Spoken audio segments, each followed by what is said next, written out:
Proteção e valorização da biodiversidade. É necessário manter a vegetação nativa dos nossos biomas, protegendo a existente e recuperando áreas degradadas no campo e nas cidades. É importante reflorestar matas ciliares, construir viveiros e sementeiras para o cultivo de plantas nativas. Olá, seja muito bem-vindo. Começa agora o Salto para o Futuro, um programa da TV Escola, canal da Secretaria de Educação à Distância do Ministério da Educação. A vida na Terra depende, entre outros fatores, da capacidade do ar em reter, na medida certa, o calor dos raios solares. No programa de hoje, o segundo da série Mudanças Ambientais Globais, nossos convidados vão falar sobre o ar e o aquecimento global. E vão debater também de que forma o aquecimento global influencia a vida no planeta.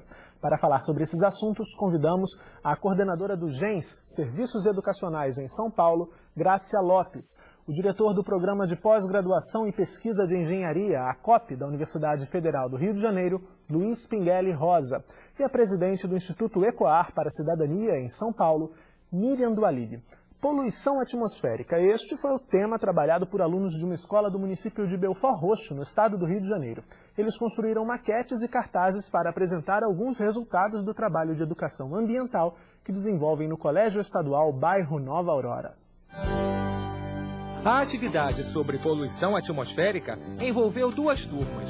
O grupo do 9º ano do ensino fundamental construiu uma maquete. A maquete foi elaborada mais precisamente para observarmos o quão danoso, está sendo essa emissão exagerada dos gases de efeito estufa. Muitas fábricas jogam muita poluição no ar. Fizemos várias fábricas e a fábrica poluindo os rios. Já os alunos do 2º ano do ensino médio decidiram confeccionar cartazes. Nós fizemos o trabalho sobre o efeito estufa, o smog. O smog é a concentração dos gases tóxicos, da fumaça, do vapor d'água na atmosfera. Ele forma aquela névoa, aquele nevoeiro na altura de onde nós estamos habitando. A atividade terminou com a apresentação das conclusões dos trabalhos. Os representantes de cada grupo falaram o que aprenderam sobre poluição do ar. A emissão de gases tóxicos é o principal fator de poluição atmosférica e a principal causa do efeito estufa é a queima de combustíveis fósseis, que são extraídos do solo, como o carvão e o petróleo. Por causa do efeito estufa, temos algumas consequências. Temos a mudança da flora, o aquecimento global, a inversão térmica. Um ponto importante que a gente tem sempre debatido junto com a turma, que começando a fazer a inversão térmica, a gente está mudando ciclos biológicos de vários animais. Nós estamos colocando, por exemplo, espécies que precisam da primavera, do verão, do outono e do inverno, para poder, de repente, florescer, produzir suas sementes com qualidade. Nós temos aí a diminuição ou aumento de chuvas em certos locais, e isso vem atrapalhando muito o ciclo biológico desses seres. No primeiro momento, nós professores aqui da escola, nós conscientizamos o aluno da poluição do ar. Depois, no segundo momento, nós partimos para tentar achar soluções para essa poluição. Para a professora de Química, uma das soluções no combate à poluição do ar seria a utilização do hidrogênio como fonte de energia. Pelo que eu estou vendo, que eu estou participando, as pesquisas estão na obtenção desse hidrogênio, porque esse hidrogênio não é um combustível fóssil que a gente vai lá no subsolo e retira, que a gente vai lá no fundo do mar e retira. Ele tem que ser obtido. E quando a gente vai para obter ele, tirar ele dos ácidos, ele... Na fabricação, na obtenção, nós lançamos gás carbônico no ar. Mas o combustível hidrogênio, quando ele é utilizado, só derrama os carros, os automóveis, só vai deixar o rastro de água no asfalto. Enquanto novas fontes de energia são pesquisadas, os alunos já procuram fazer a sua parte em prol do meio ambiente. A minha mudança de hábitos pode servir muito de exemplo para os outros da comunidade. Pequenas mudanças no dia a dia, no consumo exagerado, na diminuição do lixo, na coleta seletiva, a gente pode estar melhorando muito essa questão da poluição nas comunidades e na sociedade em geral. Primeiro, a gente tem que atingir o aluno. Ele vem buscar na escola algumas soluções para a sua comunidade também. E se você está preparando o aluno, né, para o exercício da cidadania, você tem que procurar envolver ele com esses problemas e, junto com ele, procurar as soluções. Através dos nossos alunos, nós conseguimos contagiar outras pessoas fora da escola, né? A comunidade externa, no caso. E sem contar que isso melhora muito a autoestima dos nossos alunos, porque eles funcionam como monitores do meio ambiente, né? Como agentes do meio ambiente. Isso é fundamental, porque eles se sentem valorizados com aquilo que eles aprendem aqui na escola. Começando o Salto para o Futuro, gostaria de agradecer aos nossos convidados pela presença aqui no nosso estúdio. Grácia, você é coautora do Passo a Passo, aí, do material para a Conferência Nacional Infanto-Juvenil pelo Meio Ambiente, que as escolas, muitas já receberam, algumas outras ainda estão recebendo. Queria que você comentasse para a gente, a partir do que a gente assistiu agora no vídeo, de que forma projetos como esse, que já estão em andamento, podem se articular à filosofia proposta aí pela conferência. Boa noite a todos. Um carinho especial às professoras que estão ligadas no programa, e a pergunta vem bem a propósito. Nós temos aí a realização da terceira conferência, um evento de uma magnitude muito grande, um evento importante, que faz com que muitas ações que a escola realiza, como esta, por exemplo, louvável, se potencialize. Nós temos aí a preparação da terceira conferência, que se junta a uma ação já existente na escola, que é a Convida. As comunidades se juntam na escola, fazem uso da escola, juntando pais, juntando professores e a comunidade em geral, e decidem juntas aí o que é bom para o seu próprio local. Então é uma ligação forte, possível e desejável que acontece, porque a Convida é algo que antecede a conferência, continua acontecendo em meio à própria conferência e é o que garante que as discussões que vão acontecer durante a conferência tenham continuidade na escola. Porque o grande segredo não está no evento factual, está na continuidade, na responsabilidade que a escola assume de formar novas pessoas com novos valores, envolvidas de fato com as questões locais e não só globais, como se fossem temas abstratos. Bom, você, cursista, já percebeu que o programa de hoje está discutindo o ar, e pensando o ar e pensando o meio ambiente, não dá para deixar de falar atualmente da questão do aquecimento global. Por isso, minha primeira pergunta para o professor Pinguelli é saber se, professor, a gente ouve o tempo inteiro falar em aquecimento global, muitas previsões catastróficas, informações que muitas vezes assustam o telespectador, todo mundo que ouve falar nesse assunto.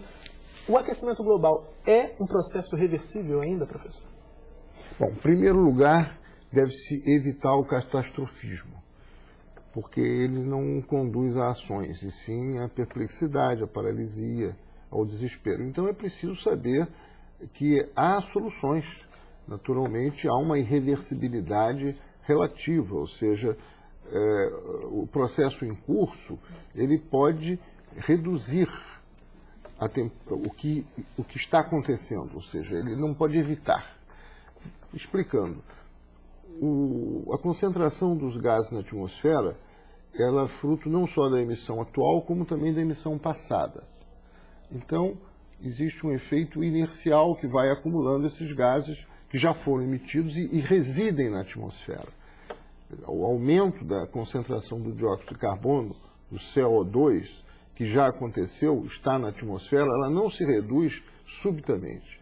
Então, há uma certa irreversibilidade. Agora, se medidas duras foram tomadas, se mudar esse padrão de consumo perdulário, esse desperdício enorme, principalmente das classes de renda maior, porque os pobres não consomem muito porque não têm dinheiro para gastar, aí nós poderíamos tornar mais aceitável a mudança climática. Ela virá, ela está acontecendo.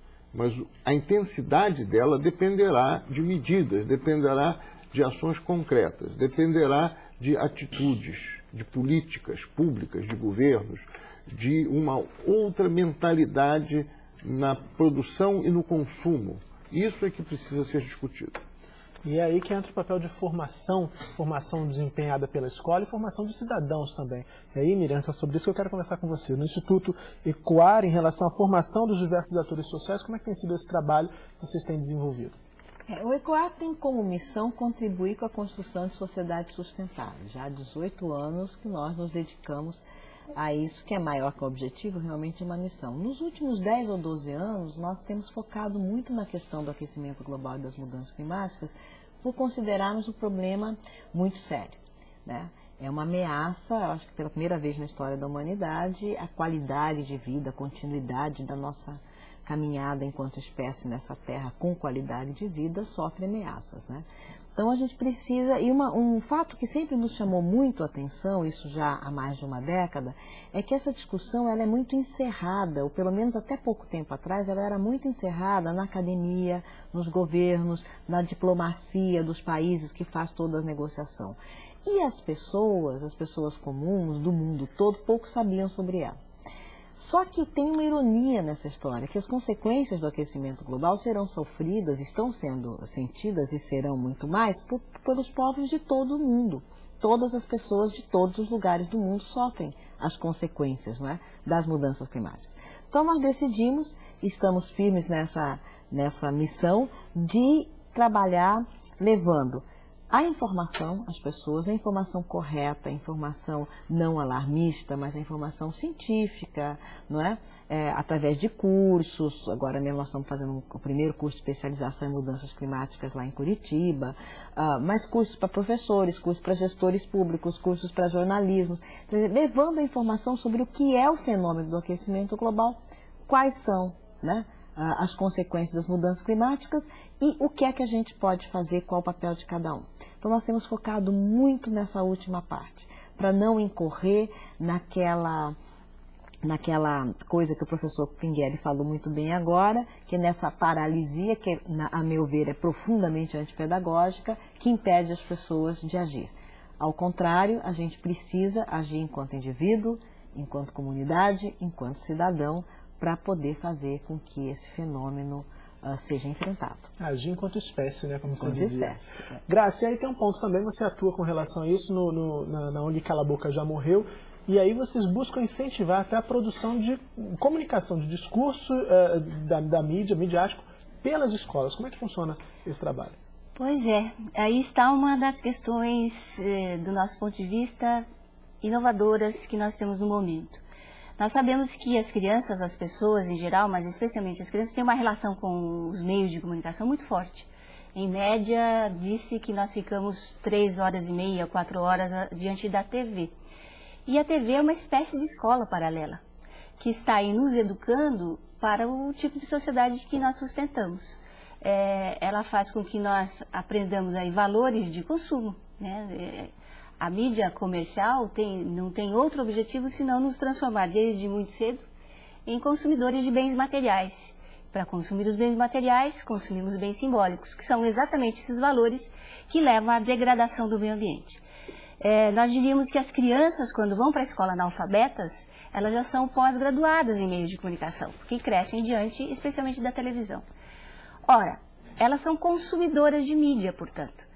Se esta mídia é tão nociva, a mídia comercial é tão nociva, nós podemos nos valer dela na escola para transformar os nossos meninos e meninas em idade de formação de consumidores a produtores de mídia. E é isto que o Cala a Boca Já Morreu vem fazendo há 13 anos com o GENS, que consiste num trabalho de educação através dos meios de comunicação. Ou seja, trabalho que, sem querer te interromper, mas que as escolas também podem desempenhar. E que nós já temos vários exemplos no Brasil inteiro. Nós temos nas 3 conferências trabalhos de formação em educomunicação, o que significa, em última instância, fazer com que esses meninos e meninas que já consomem mídia, que já entendem da linguagem e da tecnologia da mídia, deixem de ser consumidores para serem autores. Então, com relação às questões de meio ambiente, nós vemos os grandes noticiários trazendo notícias de fora, levando os nossos olhos para longe. O que é a proposta da educomunicação? Que a escola, entendendo o poder da mídia, incorpore a linguagem e as tecnologias na formação dos meninos. que um gravador desses que a gente vê nos noticiários venha para a mão do menino e este menino possa, por exemplo, entrevistar as autoridades do local, né? Saber, por exemplo, o aquecimento tem a ver com transporte. É possível esses meninos com um gravador se transformarem em jornalistas e com a curiosidade de jornalista descobrirem como efetivamente acontece a vida no seu local. Isto com um gravador de mão, isto com o papel e o lápis que pode virar um jornal mural, um jornal impresso, isso através de uma câmera de vídeo. Nós estamos falando de uma comunicação comunitária. Comunitária quer dizer compromissada com a escola. E, por decorrência, são muitos os exemplos que nós temos de crianças e jovens que passam a fazer mídia e se sentem valorizados, porque vão se ver projetados na tela, ocupada por astros e por ídolos. E aí até o telefone celular hoje é um importante aliado, né? Une todos esses recursos que você citou.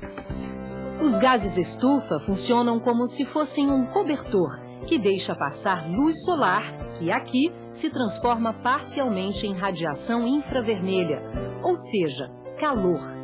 Essa radiação não consegue escapar de volta para o espaço, mantendo o calor aqui. O aquecimento proporcionado por esse fenômeno é chamado de efeito estufa. A qualidade do ar não depende só da quantidade de poluentes emitidos, mas também das condições para dispersá-los.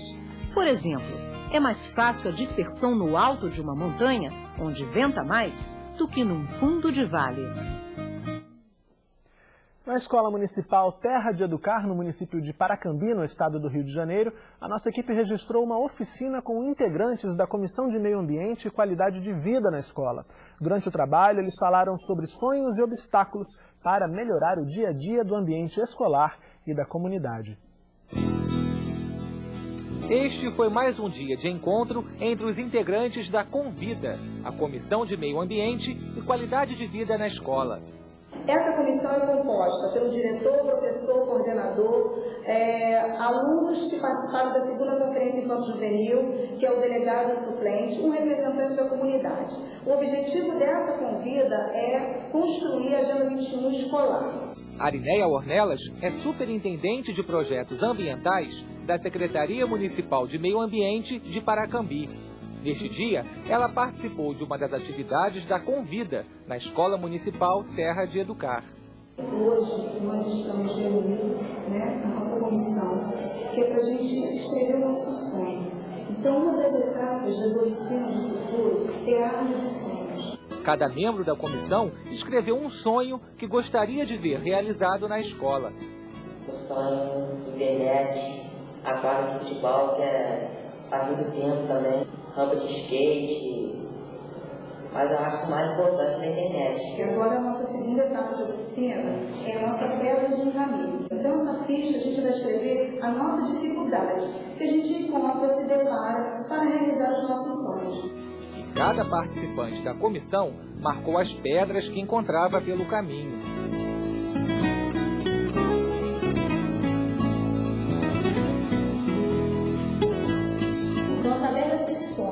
E dessas pedras, a gente vai buscar o que é realmente o prioritário, o necessário e tentar trabalhar em cima, porque não adianta a gente pegar o todo ele e não dar conta dele. A terceira e última etapa da oficina foi a confecção de um jornal mural. Todos esses dados, todas essas informações que nós buscamos na escola e comunidade, está aqui. E aqui, esse jornal mural, nós vamos fixar num quadro, informando a escola todo esse nosso trabalho de oficina. A próxima tarefa dos estudantes foi distribuir um questionário para os alunos da escola. Estamos já Convida, a Comissão do Meio Ambiente da escola. Nós queremos passar para vocês um questionário que vamos fazer um levantamento sobre as condições ambientais da escola e buscar soluções. Então, logo após as nossas oficinas do futuro, que a gente está ali treinando como fazer um levantamento ambiental na escola, logo após a gente se reúne para levantar um questionário. Então, as perguntinhas são para toda a rede de ensino, que é passado esse questionário interno e externo, tá? O interno os alunos respondem, porque eles estão ali participativos no dia a dia da escola, e o externo é a comunidade, que a gente trabalha ao entorno. né? E logo após, então, desse levantamento, a gente faz uma tabulação, a gente se reúne, a gente discute, pensa e faz aquela tabulação de qual é o problema que nós temos na escola, que se encontra hoje, e qual é o problema que a gente encontra na comunidade. Então, a gente organiza um plano de ação. Eu, como mãe de aluno, eu faço parte de uma comissão dentro da comunidade. Tudo que nós aprendemos aqui, eu fico responsável para passar para a comunidade lá fora, explicando, ensinando as coisas que nós devemos fazer no dia a dia para a melhoria, tanto da comunidade como a melhoria do colégio. A visão assim, de quem participa é muito diferente de quem está só assim, vivo, se tem mais conhecimento do meio ambiente, também tem sentido bem por estar ajudando. A opinião da aluna Fabiana é compartilhada pelos colegas Maicon e Áquila. Na segunda Conferência Nacional Infanto-Juvenil pelo Meio Ambiente, em 2005, Maicon foi delegado e Áquila suplente. É bom que você aprenda a ter responsabilidade, a fazer as coisas certas. Fiquei muito mais responsável por a escola, o meio ambiente, e fui divulgando o que me deram de bom para todos os alunos da escola.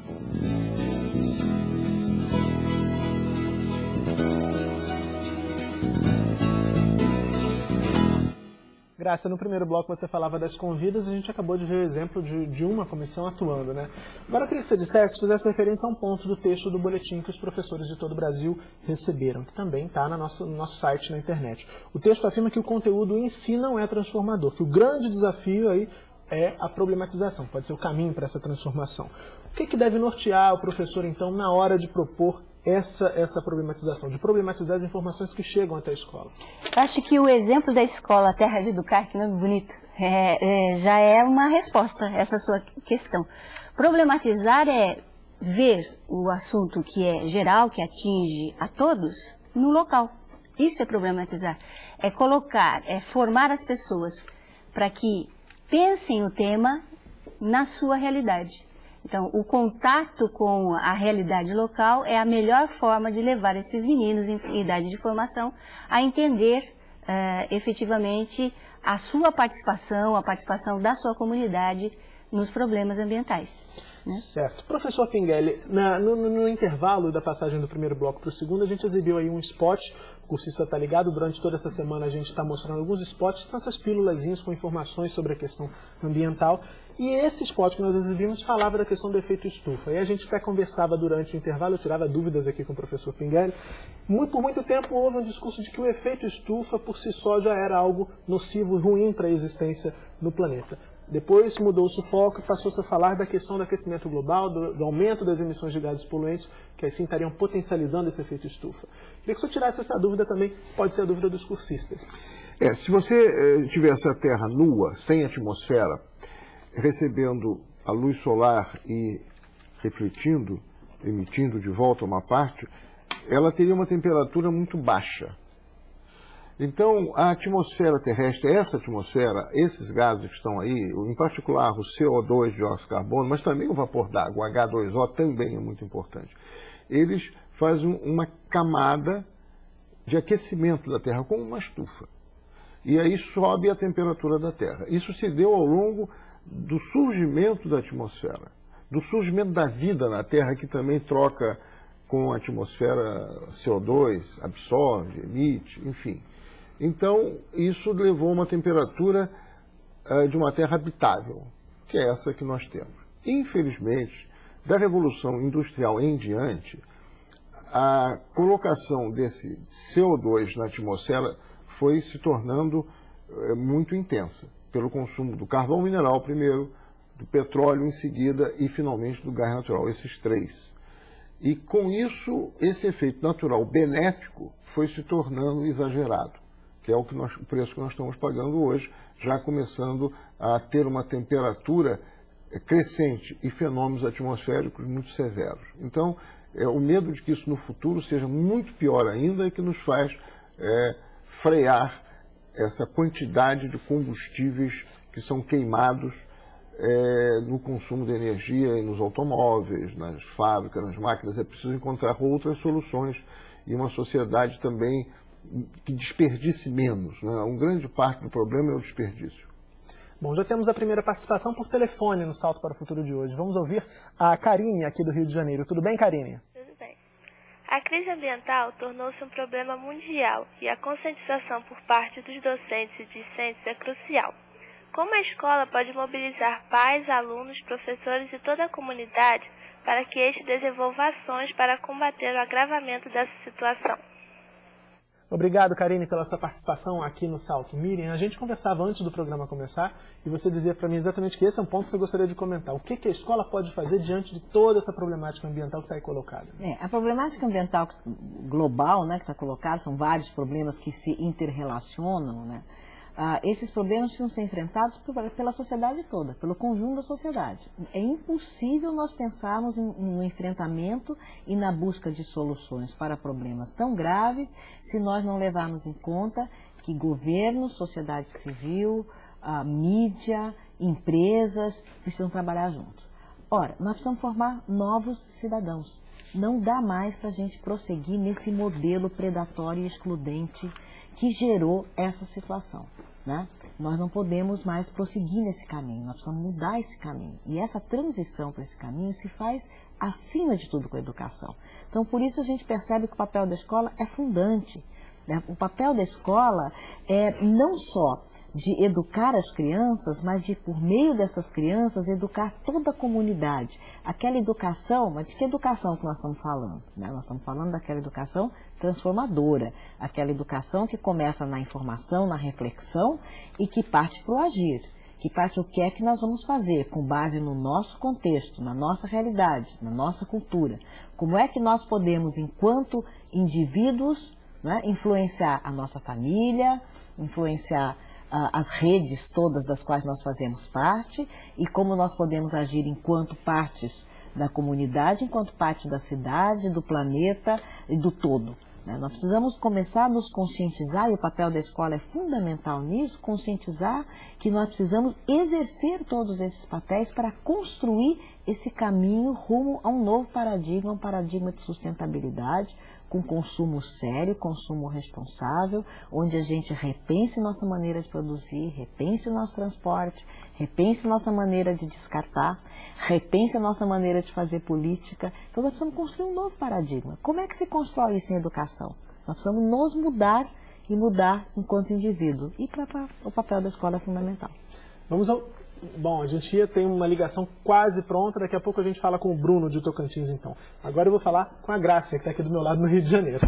Graça, o seguinte, a política internacional, a gente liga a televisão para assistir um noticiário, dificilmente a gente deixa de ouvir falar em etanol, em biodiesel e em aumento da emissão dos gases poluentes na atmosfera.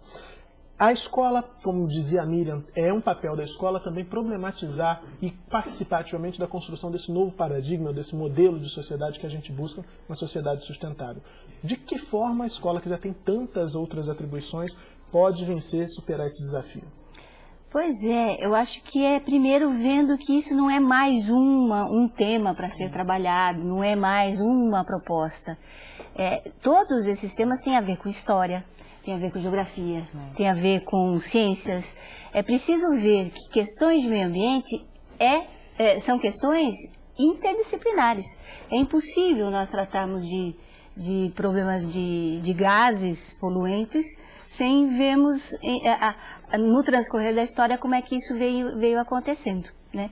Então, esta integração, conseguir enxergar o tema como interdisciplinar é função de todos os professores, cada um com sua contribuição, levando a entender que a nocividade do mundo tem a ver com a história que nós construímos. Posso dar um exemplo? Sim, à vontade. Por exemplo, uma escola que esteja discutindo a questão do aquecimento global ou da qualidade, da qualidade do ar. Essa escola, obviamente, vai passar pelo debate do transporte, né?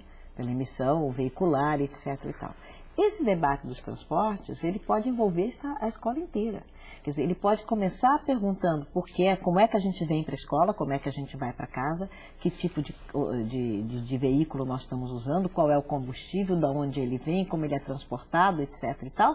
Mas ele pode, por exemplo, quer dizer, esse é um problema que pode passar pelas aulas de português, onde a professora ensine as crianças ou os jovens a escrever ofícios, petições, cartas para o poder público, exigindo, pressionando para que haja uma mudança, uma melhoria no transporte coletivo. E não só uma melhoria no transporte coletivo para ter mais transporte coletivo, não. É uma troca de combustível. Por que não os ônibus elétricos? Né? São Paulo tinha uma experiência interessante com ônibus elétricos, que são tirados porque são considerados ultrapassados, enquanto que, na verdade, eles é o que tem de mais moderno. Né? Então, fazer essa discussão aliada com as soluções tecnológicas mais de ponta, e que, às vezes, não são adotadas no nosso país ou na nossa cidade, por falta de interesse político. Então, o papel da escola, o papel da sociedade na pressão aos governos é muito importante. Então, uma escola pode ter inúmeros exemplos no mundo, eu até me coloco à disposição dos professores depois para discutir,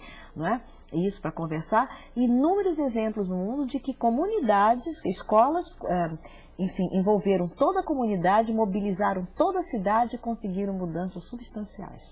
Vamos ouvir agora o Bruno, de Tocantins. Olá, Bruno, tudo bem? Tudo bem, boa noite. Eu sou professor aqui do Colégio Pedro Xavier Teixeira, de Nova Rosalândia, Tocantins.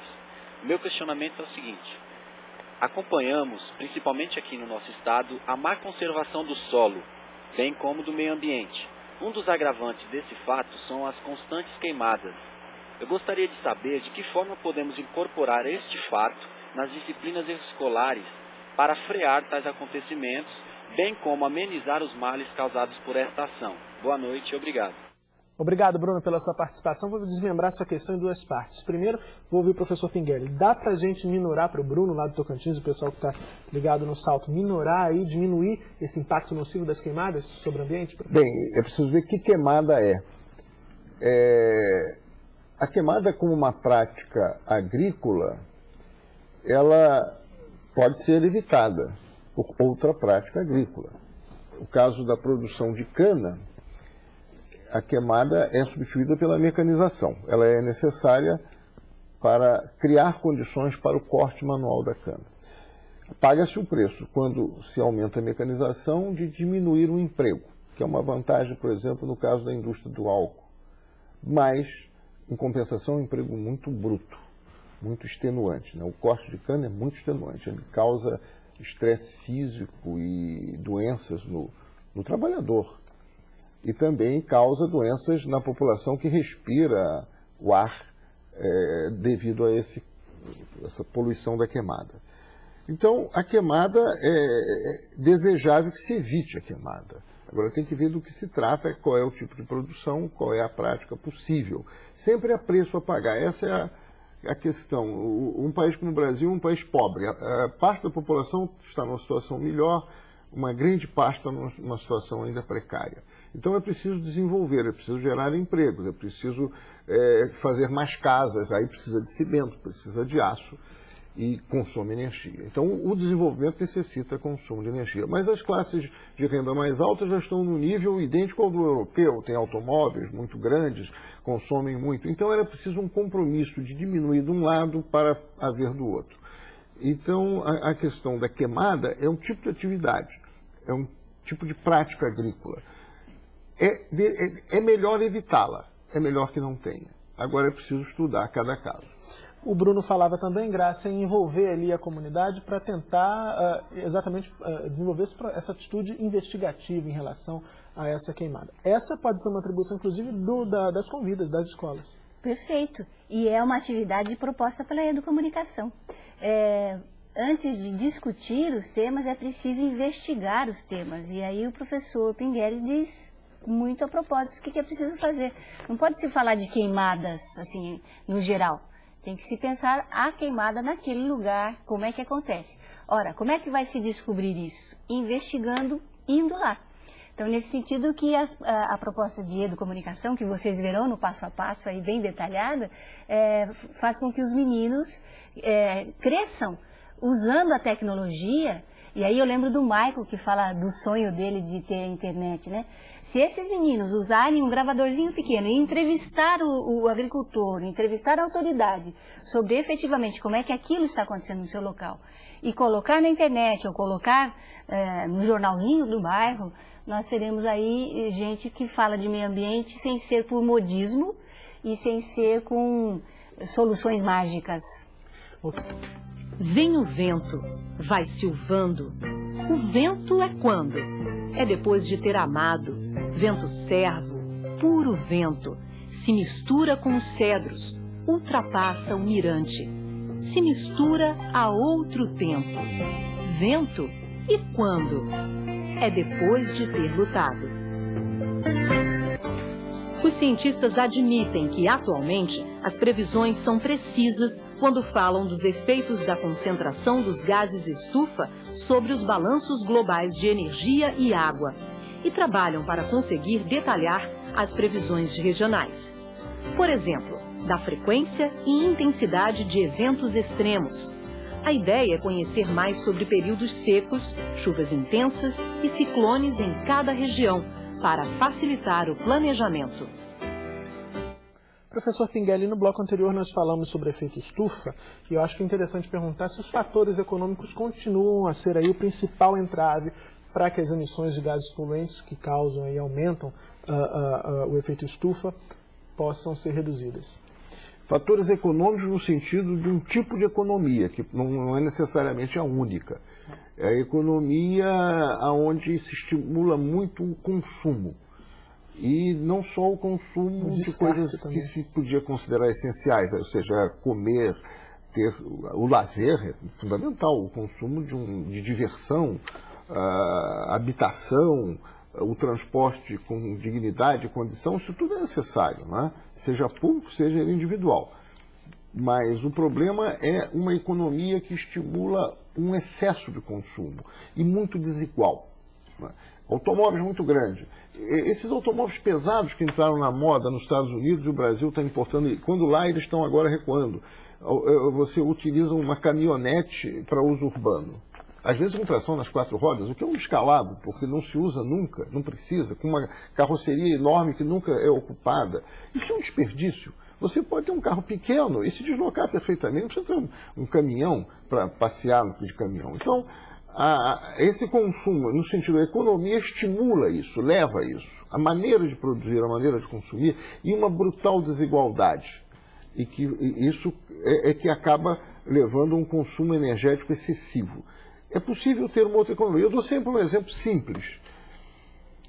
Os europeus, eles popularmente comem muito queijo e bebem vinho.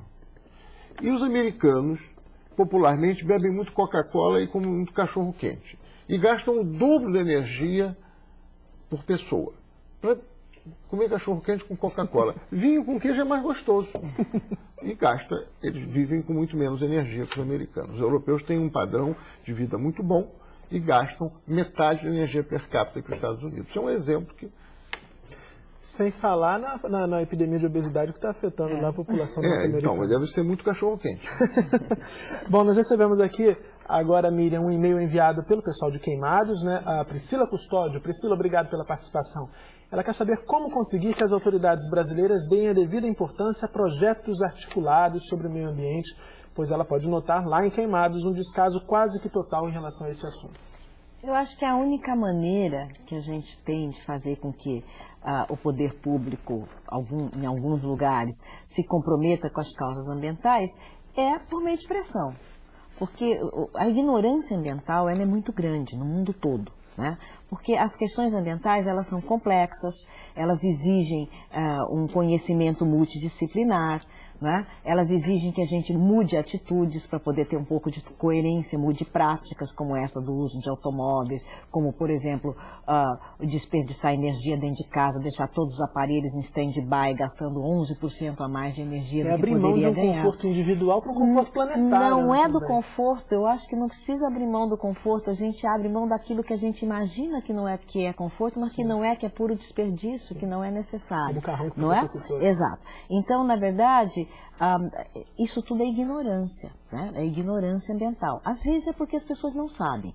E assim que elas tomam conhecimento, e por isso a educação é tão fundamental, elas mudam. Mas às vezes não. Às vezes tem muita coisa envolvida, inclusive a questão econômica, os investimentos econômicos. Então as pessoas deixam de lado como se essa fosse uma questão que pudesse deixar de lado. Não dá, não é a mesma coisa que asfaltar uma rua e deixar de asfaltar outra, não é isso. É questão de preservar a vida, né?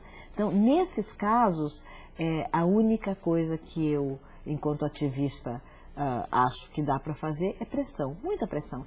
É escrever muito, é ir para a internet, é buscar informação, é buscar casos similares e fazer pressão. Vamos ouvir agora o Camilo, do Maranhão. Tudo bem, Camilo? Alô? Bom, Camilo, acho que a gente teve um problema aí com a sua ligação. Não sei se vai dar tempo de você entrar no ar ainda no programa de hoje. Se não, a gente conta com a sua participação no programa de amanhã. Graça, agora um dos filões associados a Miriam falava da questão da ignorância, da falta de informações. Agora também há muita informação, por outro lado, informação que a mídia leva até a todas as casas, todos os dias quase.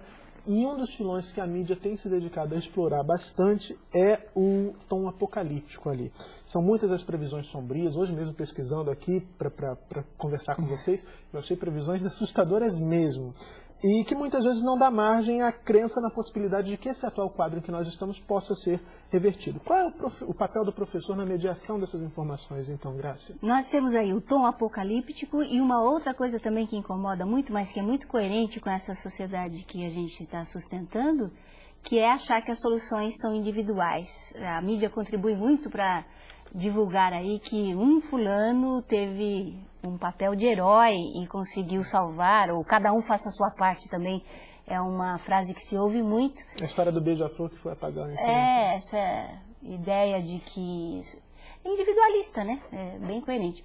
Essa ideia, esses procedimentos devem ser conversados, os professores devem conversar com os seus alunos, porque mostra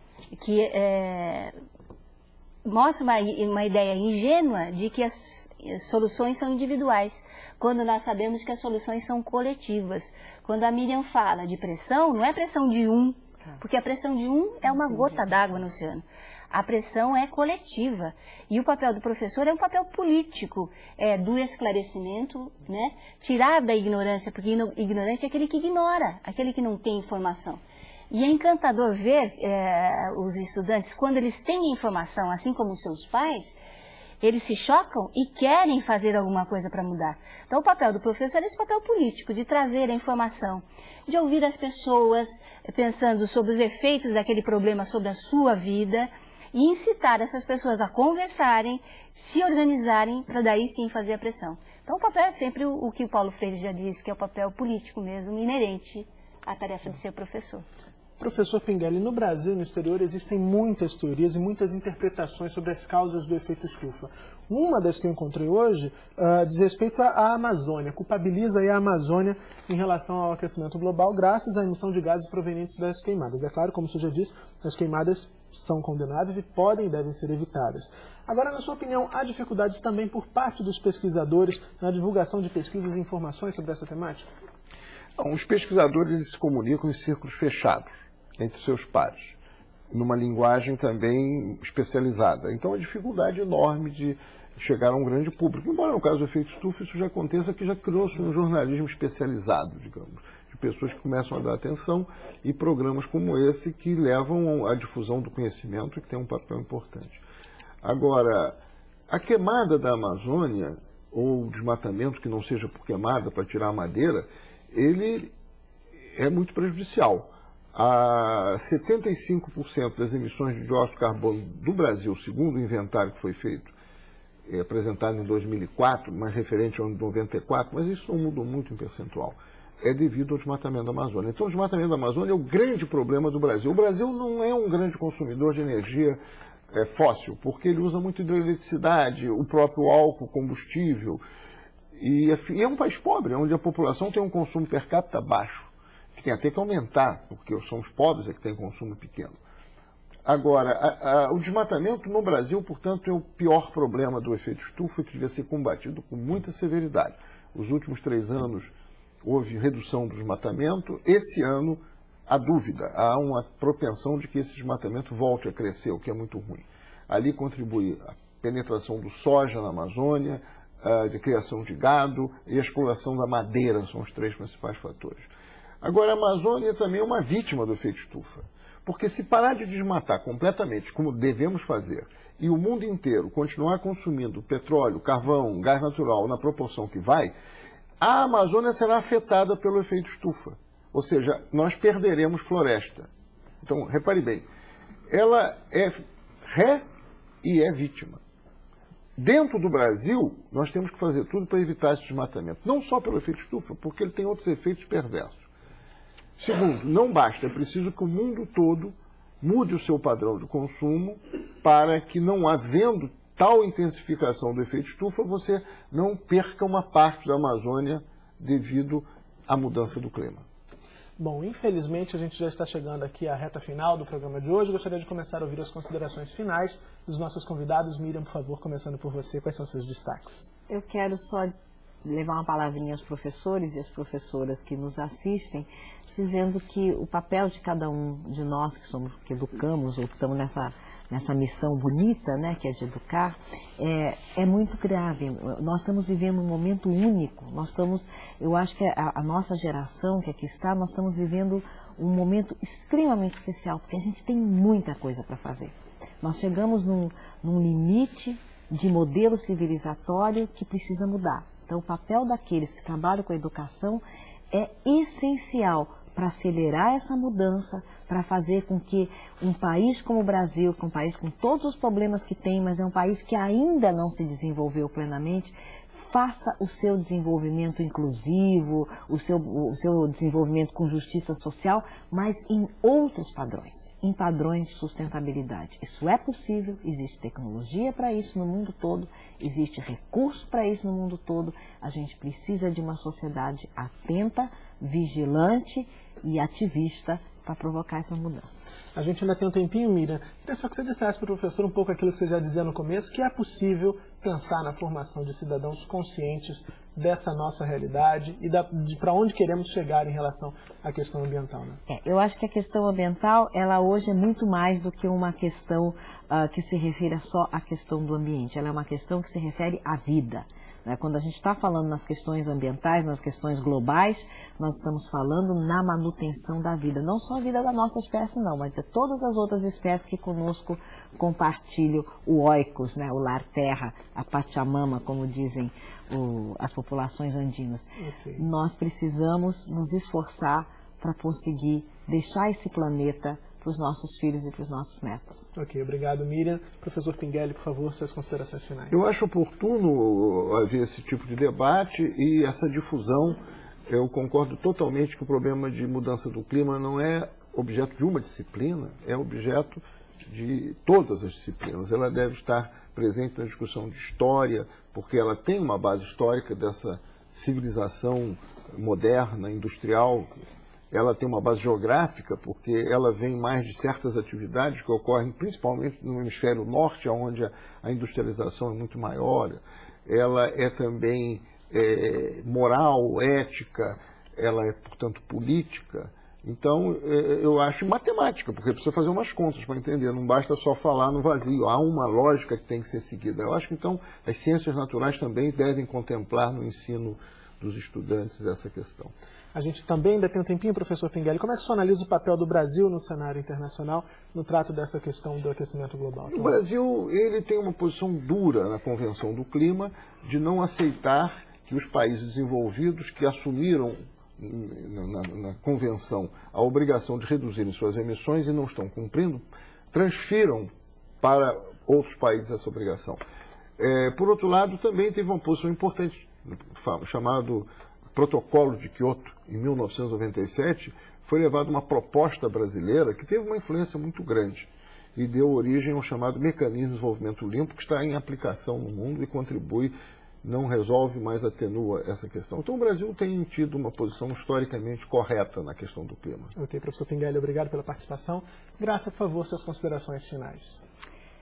Agradecer a participação no programa e eu gostaria de dizer que há muito o que fazer, mas há coisas para serem comemoradas. E uma delas é a realização agora da 3ª Conferência Nacional Infanto-Juvenil pelo Meio Ambiente. Nós temos aí a participação de delegados de 11 a 14 anos envolvidos com as questões ambientais, resultado da escolha de conferências nas escolas, em todas as escolas brasileiras, não só públicas como particulares. Nós temos esse evento maravilhoso que reúne meninos em todas as condições sociais, étnico-raciais, juntos, reunidos numa conferência. Isso é maravilhoso e eu gostaria muito de dizer a todos os professores que estão nos assistindo que leiam o material com toda atenção, promovam essa conferência, estimulem as convidas, que são relações de horizontalidade, que reúnem pessoas de todos os segmentos da comunidade, que podem preparar a conferência e dar continuidade à conferência. Então esperamos que o menino da sua escola esteja representando seu estado lá em Brasília no ano que vem. Ok, Graça, obrigado pela participação. Termina aqui o Salto para o Futuro de hoje, o segundo da série Mudanças Ambientais Globais. Participaram do programa Grácia Lopes Lima, coordenadora do GENS, Serviços Educacionais em São Paulo, Luiz Pinguelli Rosa, diretor do Programa de Pós-Graduação em Pesquisa de Engenharia, a COP, da Universidade Federal do Rio de Janeiro, e Miriam Dualib, presidente do Instituto Ecoar para a Cidadania em São Paulo. Obrigado pela participação de vocês e obrigado também a todos vocês que enviaram perguntas e participaram do Salto de hoje. No programa de amanhã vamos falar sobre a água e sobre os problemas que atingem esse recurso natural, como a poluição e o desmatamento, e ainda sobre a relação desses fatores com o aquecimento global. A gente se vê amanhã. Tchau! Transformações de cidades, comunidades e escolas em espaços ambientalmente saudáveis. Vamos unir forças com toda a comunidade escolar para arborizar as escolas e bairros com espécies frutíferas e criar hortas, pomares, praças, parques e jardins.